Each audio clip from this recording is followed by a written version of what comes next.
I always thought the moment your heart breaks is loud, messy, violent. But mine shattered in complete silence, the moment his wife messaged me. Not his ex. Not the woman he claimed he was separated from. His actual wife. And that was the day I realized I wasn't dating a man. I was dating a walking, talking, breathing lie machine. And together, she and I created a revenge so poetic, so absurd, and so perfectly tailored to his cheating, misogynistic habits. We named it the Mambo Number 5 Plan. If you've ever been lied to, manipulated, underestimated, or played like a fool, this story is your permission slip to take your power back. Tap that like button, subscribe for more real-life revenge sagas, and get comfortable. I used to believe I was a good judge of character. I wasn't naive, not by any stretch, but I trusted people when they showed consistency, stability, and charm. And God. He had all three. Or at least, he played them like instruments. His name was Daniel. The first time we met, the world didn't tilt or glow or hum the way romantic movies claim it will. No. It was subtle. A raised eyebrow. A crooked smile. A slow warmth that felt safe. Intentional. He approached me at a mutual friend's game night with that perfect mix of confidence and softness, the kind that says, "I see you, but I'm not entitled to you." He laughed at my sarcasm. I admired his supposed honesty. We clicked in the kind of way that made you forget to protect yourself. He told me he was separated. Not divorced yet, but emotionally done. He said it gently, with an almost embarrassed tone, like it was a burden he carried but didn't want to shove into my lap. And I bought it. Looking back, the clues were there. Not obvious red flags, more like faint pink ones. Delayed replies because he was dealing with complicated divorce paperwork. Nights he couldn't sleep over because of early morning meetings with lawyers. A few evenings he'd cancel plans last minute, claiming his ex was being difficult about custody of the dog. I didn't question it. I wanted to believe him. There is something quietly humiliating about remembering your own optimism, and knowing it was used against you. For 8 months, I lived in a carefully curated bubble he created for me. He took me out on real dates, restaurants, hikes, wine bars with dim lights and gentle jazz. He introduced me to his friends, none of whom questioned his story. We texted all day, talked all night. He made plans for the future, talked about traveling together. He even shared playlists with me, and he loved that I liked old-school nostalgia tracks. Especially Mambo Number 5. That song was a joke between us, one he always made first. "Oh, I love this one," he'd say. "Just not the lyrics. Guy sounds like a sleaze." And I'd laugh, completely unaware of the ironic foreshadowing. I had no idea at the time that he embodied that song more than Lou Bega himself. But the universe has a way of revealing rot slowly at first, then all at once. It happened on a Tuesday evening. The kind of evening so ordinary it almost felt staged. I'd just gotten home from work, dropped my bag, kicked off my heels, and was debating whether I had the energy to microwave leftover pasta. My phone buzzed. A Facebook message request. I almost ignored it. Those are always bots, MLM hungries, or someone trying to sell crypto wrapped in a fake friendship. But something made me check. A woman's profile. Pretty. Polished. A warm smile. A real account, not some random spammer. Her message was only 3 words. "Can we talk?" My stomach tightened, but I replied politely. "Sure. What's going on?" Her next message hit with the subtlety of a freight train. "I think we're both dating the same man." I read it 10 times. My brain refused to accept it. My pulse hammered so loudly I could feel it in my teeth. I typed back. "Who?" No name was necessary. But denial is a powerful drug. She responded with a screenshot. Daniel's face. His smile. His arm around her. And the caption hit like a slow, drawn-out stab. "Marriage is work, but worth it." I don't remember standing. But suddenly I was on my feet, pacing, heart pounding in my throat. I called her immediately. She answered on the first ring. Her voice was calm. Too calm. I recognized that tone instantly because that's how I sounded when holding myself together with duct tape and denial. "Hi," she said softly. "I'm well. I guess I'm Daniel's wife." Wife. Not ex. Not separated. Not emotionally done. Wife? And just like that, 8 months of my life folded into a single truth. I wasn't the girlfriend. I was the other woman. The wife told me everything. Everything he told me, he told her variations of too. Every night he had paperwork, he was home with her. Every time he cancelled plans, he was with her. Every moment I thought was special, connected, intimate. It was all divided into neatly timed chunks on his calendar.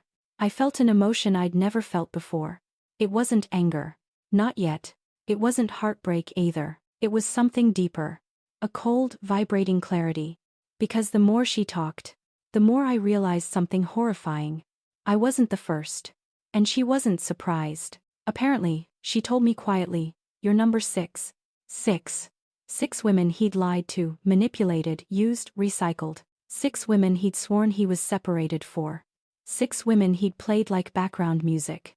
My hands were ice cold. But my mind was lightning. I didn't scream. I didn't sob. I didn't beg her to believe me. Instead, we talked. For hours. Like two survivors of the same disaster, trying to map the wreckage.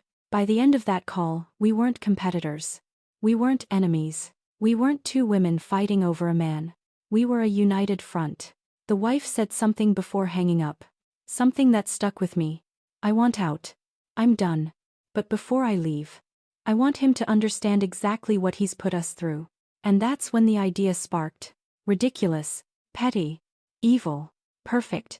A revenge so poetic, so thematically appropriate, it practically wrote itself. I whispered, "I think I have a plan." She asked, "What is it?"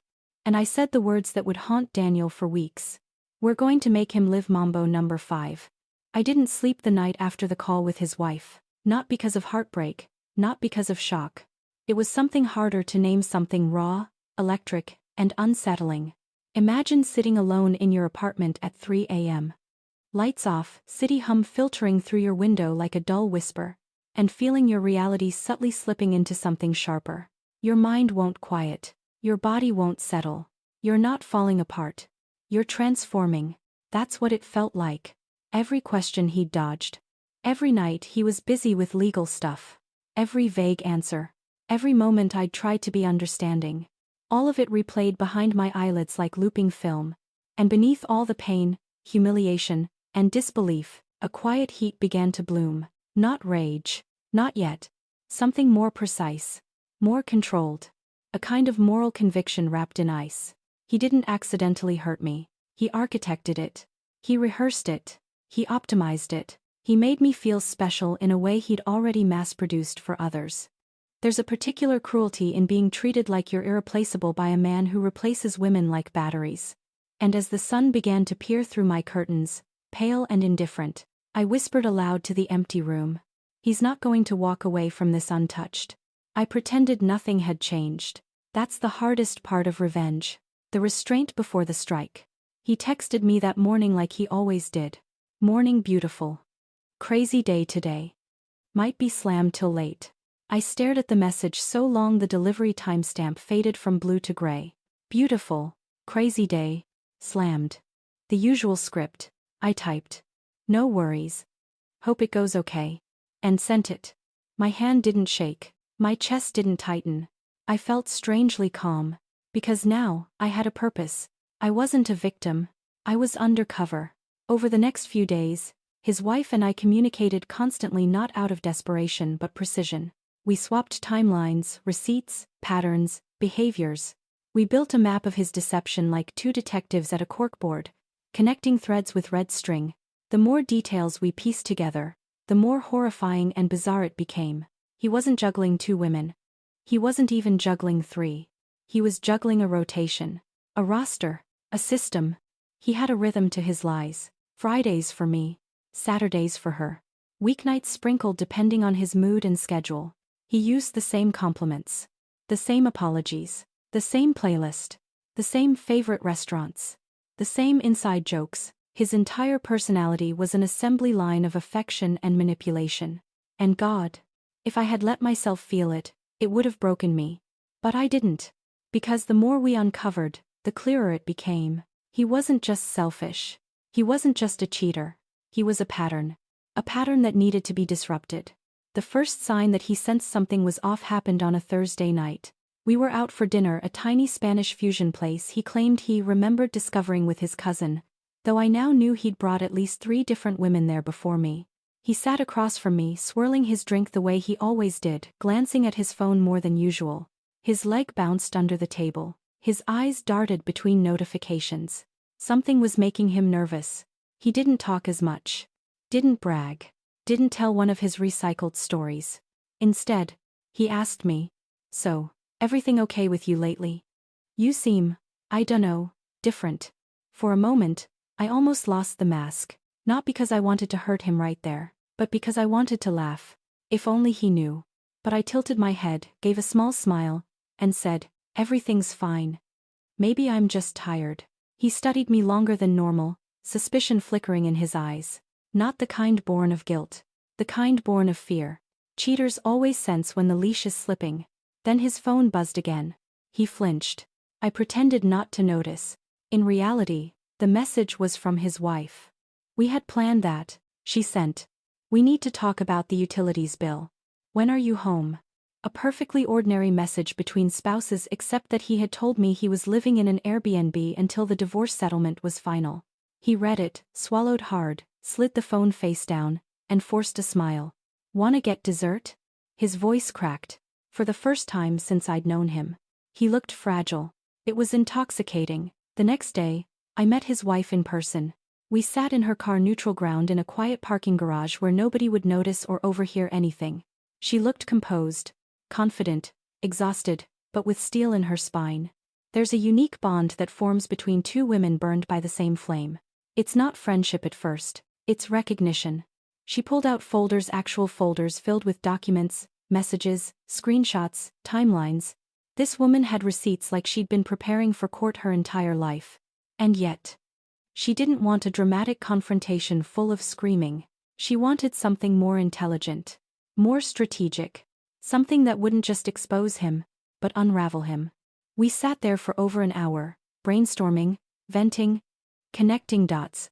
But the real idea didn't hit until we were both quiet, staring forward, processing everything. Her radio shuffled to a random playlist. Those opening trumpets played.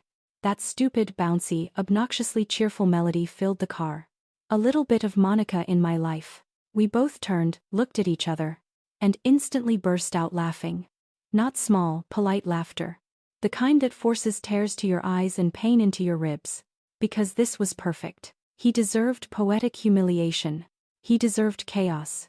He deserved confusion, paranoia, and dread wrapped in a nostalgic 90s bow. We wiped our eyes, caught our breath, and I said, "We're not just going to expose him. We're going to make his own cheating anthem haunt him." She stared at me, confused. Then I explained the plan. The fake accounts. The names. The escalating messages. The slow drip of disaster. We would make him believe his web of women was finally collapsing in on itself. Not because we accused him, but because we became them. One by one. As many as the song listed. By the time I finished talking, she was covering her mouth in stunned delight. "Oh my God," she whispered. "He won't survive this." And then she added, dead serious, "Let's ruin him." The first step was the accounts. I bought virtual eSIM numbers, cheap ones, temporary. Enough to run multiple messaging apps without linking any to my real identity. I created profiles with just enough detail to feel real. Not perfect. Not polished. Real. Each girl had a different tone. Different texting style. Different rhythm. Because men like him don't just cheat physically. They cheat emotionally, through micropersonalities and little pockets of intimacy carved for each woman. So each persona fit the lyric she came from. Monica soft, affectionate, needy. Erica bold, sexual, reckless. Rita emotionally dependent, dreamy. Tina complicated, intense. Sandra gym girl, flirty, nostalgic. Mary sweet, comforting, homely. Jessica calm, stable, supportive. 7 women. 7 identities. 7 perfect ghosts from his imaginary harem. And then came the messages. Short, punchy, strategically timed. Not sent all at once. Not obvious. He had to feel hunted, not pranked. The first message arrived on a Sunday afternoon, when he was home and pretending to nap. "Monica, I need you in my life." He didn't respond. He froze. His wife saw him tense, glance at his phone, then put it aside like it might explode. Later that night, another message arrived from a different app. "Rita, you're all I need to be happy." He stared at his phone for a full minute. Opened the message, closed it, locked the phone, unlocked it, opened it again. His anxiety was a palpable thing. Then the next morning, during his gym session, he got, "Sandra, I miss seeing you in the gym. I hope it's not because of our post-workout sessions." He physically flinched. Then he turned off his phone and left the gym early. That was just day one, and the beauty wasn't just in the messages. It was in the timing. Because every few hours, his wife or I would casually discover a new notification. Her. Who's Rita? Me. Is this some weird spam? Her. Why is someone saying they miss sleeping over? Me. I thought you weren't training this week. Each question tightened the noose. He started jumping whenever his phone buzzed. Started checking it in the bathroom. Started deleting apps. Started sweating. He tried to play it cool. But his composure was cracking one twitch at a time. Over the next week, the messages increased, mixing sweetness, desperation, flirtation, and outright sexual memories. He couldn't trace them. He couldn't respond to them. He couldn't explain them. Because he didn't know where the lies ended and the truth began. He didn't know which version of himself was leaking. He didn't know which woman he'd forgotten. We were turning his own lifestyle into a psychological maze, and he was getting lost. 3 weeks in, he was different. Paler, quieter, paranoid. He developed a habit of clutching his phone to his chest whenever someone walked behind him. He wouldn't leave it unlocked. He barely slept. His knee bounced nonstop. One night, during dinner, I saw the moment he snapped. A notification popped up. "Mary, when are you coming for another sleepover?" He inhaled sharply. His fork clattered against his plate. He stared ahead like he'd seen a ghost. "Are you okay?" I asked lightly. He nodded too fast. "Fine. Just tired." Then, can I use your phone for a sec?" I left mine in the car. A test. A desperation move. I handed it to him with a shrug, watching the panic flicker in his eyes when he realized I wasn't hiding anything. He, on the other hand, he excused himself, went to the bathroom, and stayed there for 20 minutes. When he came back, he was pale and sweaty. Something was unraveling behind his eyes. A man who once believed he was in complete control of every woman in his life was now terrified of phantoms he thought he created. He didn't know. The ghosts were us. The final week was the masterpiece. Messages from multiple women began arriving within hours of each other. "Erica. Felt so good when you fucked me sideways." "Jessica. I'm here if you need to talk." "Tina. I know it's complicated but I only have eyes for you." He was sweating through his shirts. His wife said he jumped every time the water heater clicked. He stopped going to the gym. Stopped eating properly. Stopped joking. He was living in fear of a song. And it was time. The last message was timed perfectly. Sent to both him and his wife at the same time from 2 different women. "Monica. I need you. Mary. Sleepover again tonight?" He went silent, ghost white. Breathing shallow. Frozen. His wife watched him crumble. I watched him crumble on my side of the relationship too. He tried to preemptively explain.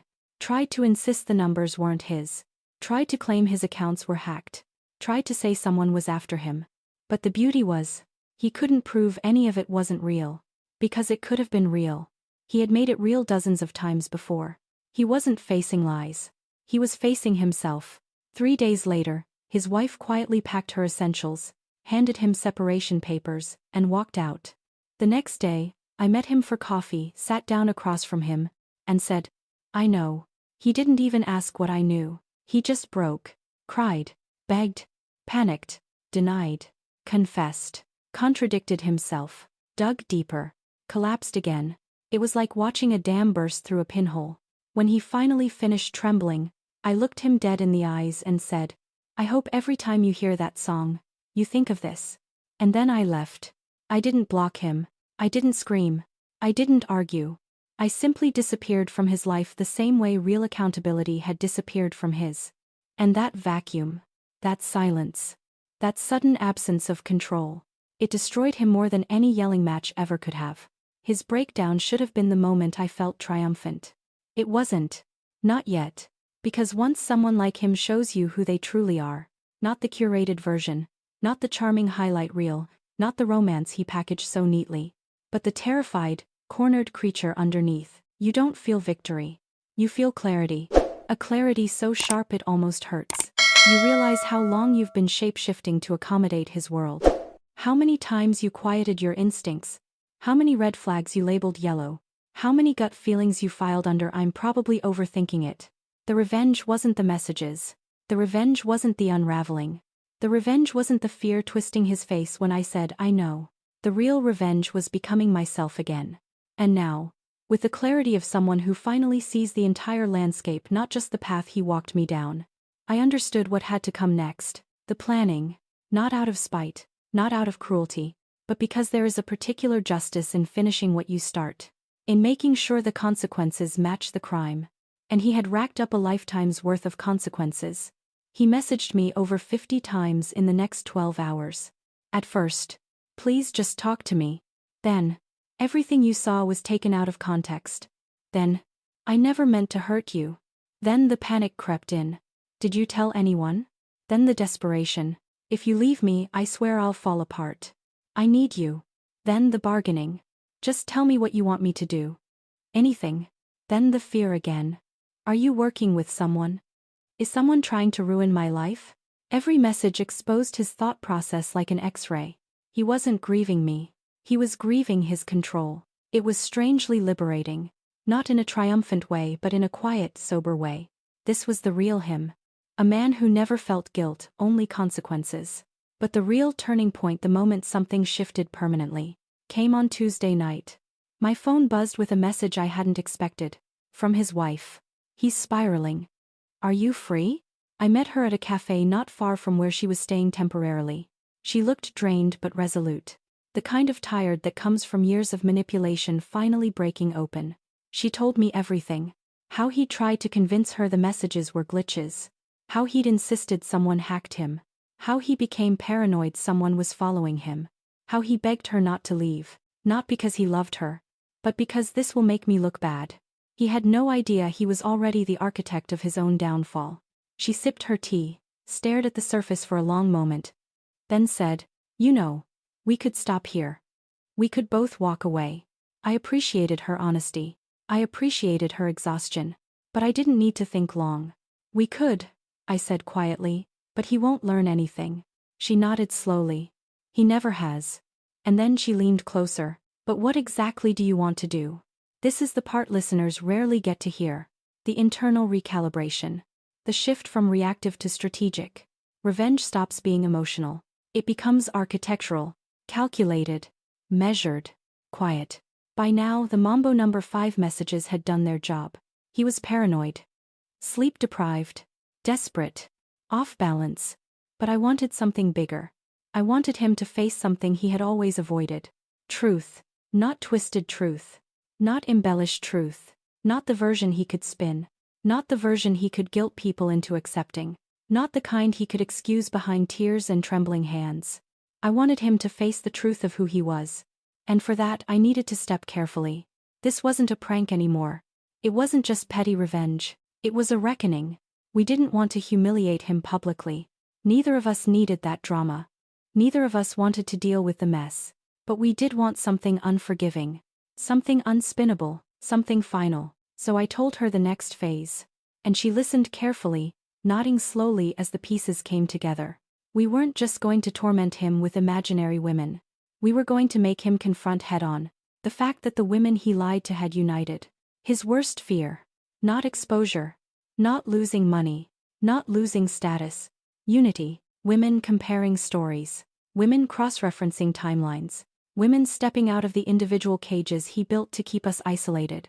We were going to become the thing he never planned for. A team. I spent 3 days gathering every screenshot, every message chain, every lie lined up like soldiers on a battlefield. Not just the ones he sent me. The ones he sent her. The ones he reused. The copy-paste romance. The recycled apologies. The identical photos. I printed them. Organized them. Categorized them. It felt like assembling a case file for a prosecutor. Each page was a reminder of how much he underestimated us. His wife brought receipts too. Bank statements showing dates he claimed to be working late. Location pings he'd forgotten were shared. Receipts from bars and restaurants with timestamps matching messages he'd sent me. We built the dossier until it was thick enough to slap on a table with weight. We were thorough. We were patient.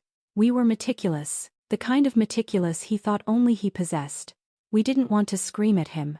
We didn't want a dramatic explosion. We wanted impact. His wife suggested a meeting, not a surprise one, not an ambush. Just a simple sit-down at a neutral location.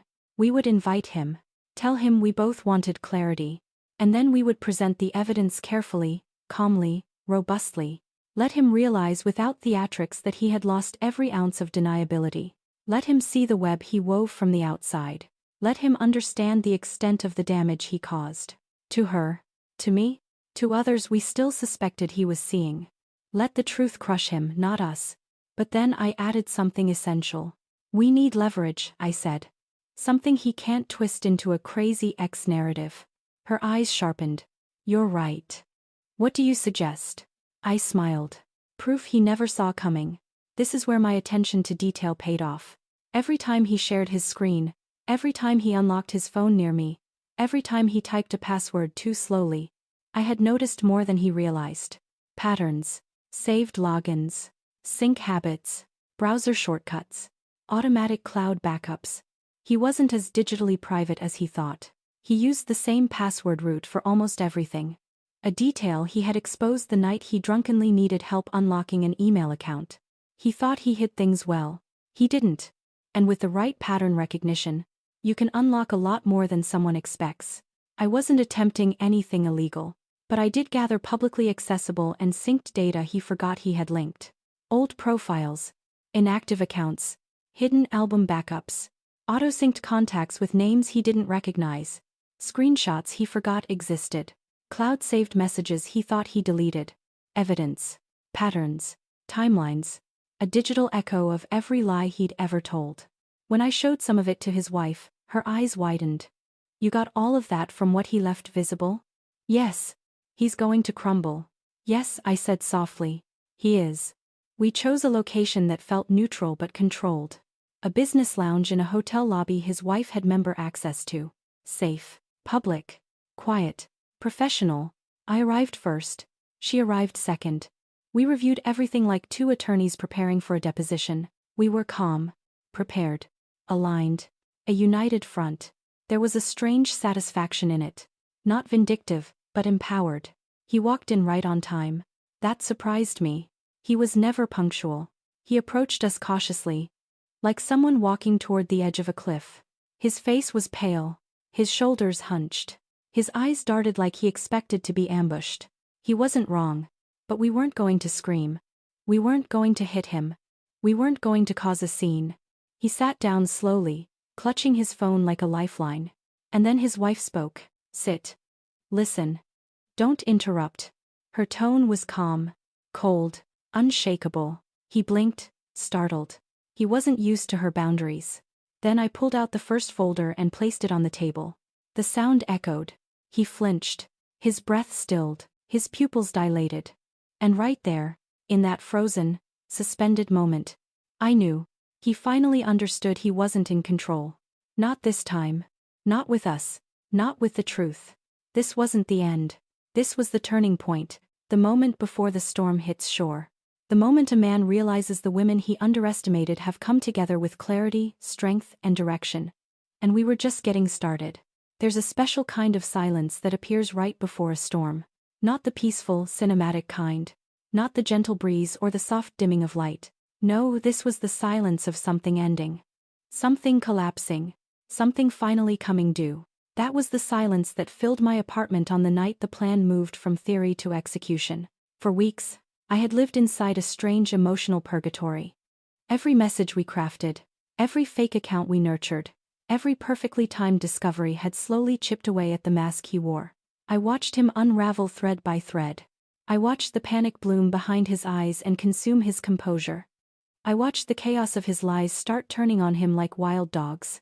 And now, this was the night the final match dropped. He didn't know it yet, but tonight was the last night he would ever have the chance to lie to me. The last night he would ever get to pretend he was in control.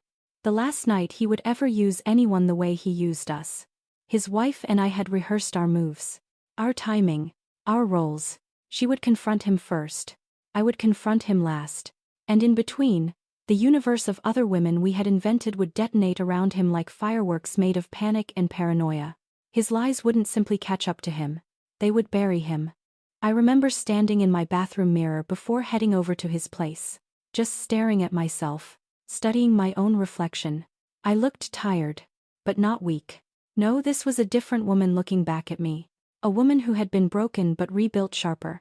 A woman who had learned the anatomy of betrayal by feeling every cut. A woman who was about to carry out a plan made not from rage but from clarity. I whispered to my reflection, under my breath, "Tonight. It ends tonight." And for the first time in months, I felt at peace. I wasn't with him when she made the call.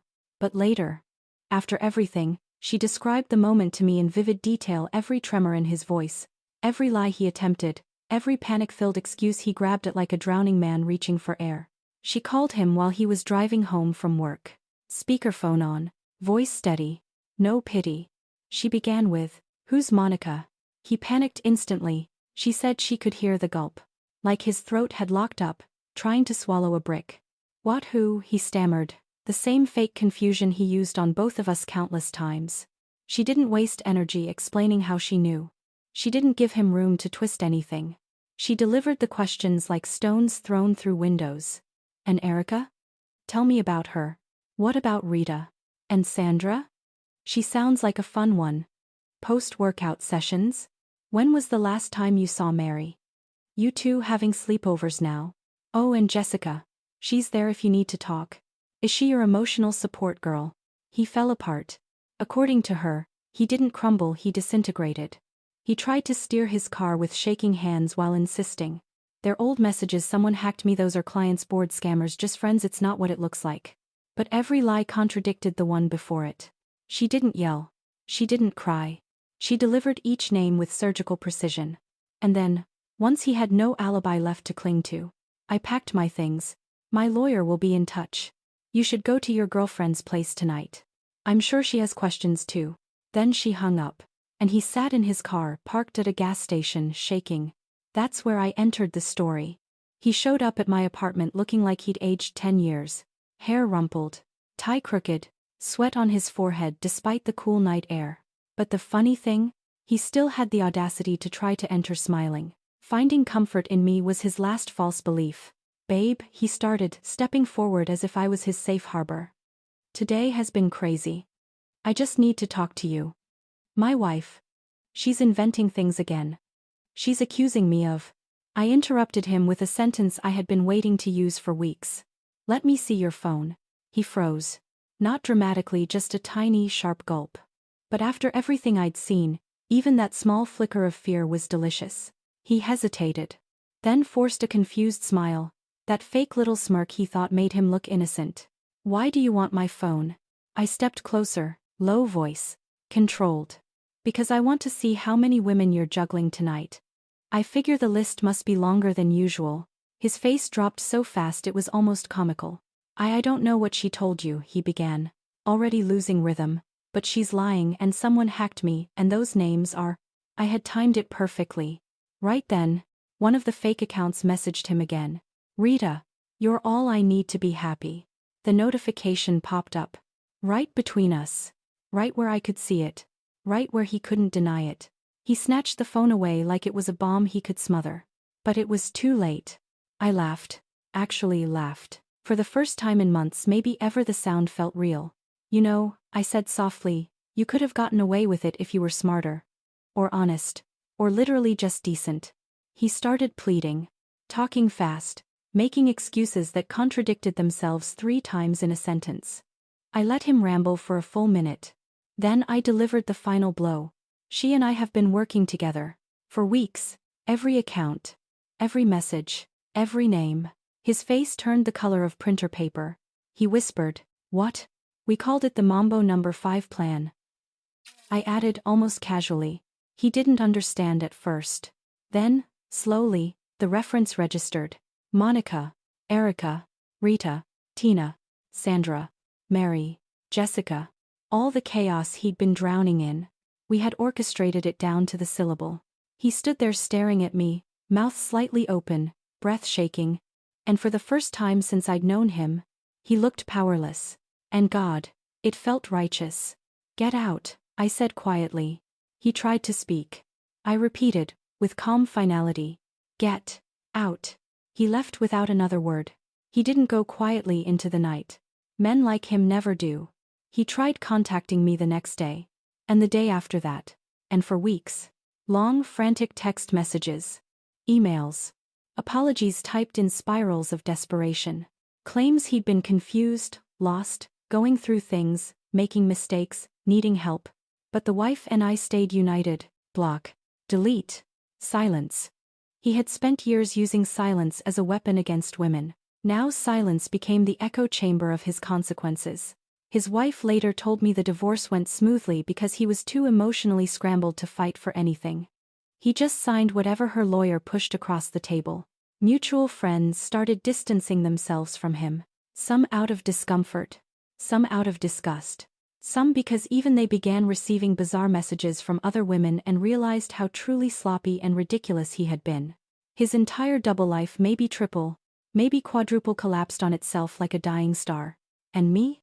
I breathed again. For the first time in what felt like forever, I slept deeply. A full 8 hours. Then another night. And another. Healing didn't show up in big dramatic waves. It arrived in small, quiet ways. Not checking my phone for reassurance. Not second-guessing my instincts. Not shrinking myself to make someone else feel stable. Not being afraid to laugh. Not being afraid to trust myself again. The wife and I stayed in touch. Not best friends. But bonded by one of the strangest battlefields two women can ever share. The war caused by a liar who underestimated them both. Sometimes we text each other a meme referencing Mambo number 5. Sometimes we joke about our villain origin story. Sometimes we simply check in. But always we carry that silent understanding. We survived the same storm. And together we learned how to thunder back. People like him believe they are masterminds. They think they're clever, charming, untouchable. They think women are disposable props in the theater of their ego. But here's the truth. Even the best liars forget one simple fact. Women talk. Women connect. Women compare notes. And when women unite, the house of cards collapses. Every single time. I don't regret the revenge. Not for a second. It wasn't just petty, it was poetic. It wasn't just funny, it was justice wrapped in satire. It wasn't just karma, it was accountability delivered in lyrical form. He tried to build a parallel universe of lies. We built a symphony of consequences. And in the end, he danced to our tune. Mambo number 5, baby. You know, looking back now, it's almost surreal how everything unfolded. Not the betrayal, no. Betrayal is predictable. People like him always think they're too clever, too charming, too irreplaceable to ever face consequences. What's surreal is the way the universe rearranged itself the moment two women stopped accepting his lies and started comparing stories. I think that's the part he never understood. He counted on us staying isolated. He counted on silence, shame, confusion, self-doubt. The tools men like him use to keep their world spinning. But the second his wife messaged me, the second we realized we weren't alone, the second we realized he had built an entire personality on deception, the spell broke. And when a liar has nothing left but his lies, he falls with them. I don't celebrate what he lost. That's not the point. The point is what we reclaimed, our clarity, our boundaries, our self-respect, our voices. We didn't need to scream. We didn't need to fight. We didn't need to break anything. We simply let his truth speak louder than his stories. And in the end, it turned out that the most devastating revenge was letting him feel the weight of his own chaos. No shouting, no dramatics, no second chances. Just the clean, quiet, final sound of a door closing behind him. And for the first time in a long time, life felt peaceful again. If you've ever survived betrayal, if you've ever trusted the wrong person, believed the wrong story, or given your heart to someone who didn't deserve it, then you know the strength it takes to stand back up. If this story resonated with you, hit like, subscribe, and turn on notifications, so you don't miss more real stories of justice, rebirth, and the quiet victories that come after the storm. And tell me in the comments, what was your moment of clarity? The exact second you knew you were done settling for less? Your story might be the one someone else needs to hear tonight. Until next time, stay sharp, stay kind, and stay unapologetically done with anyone who thinks they can play you.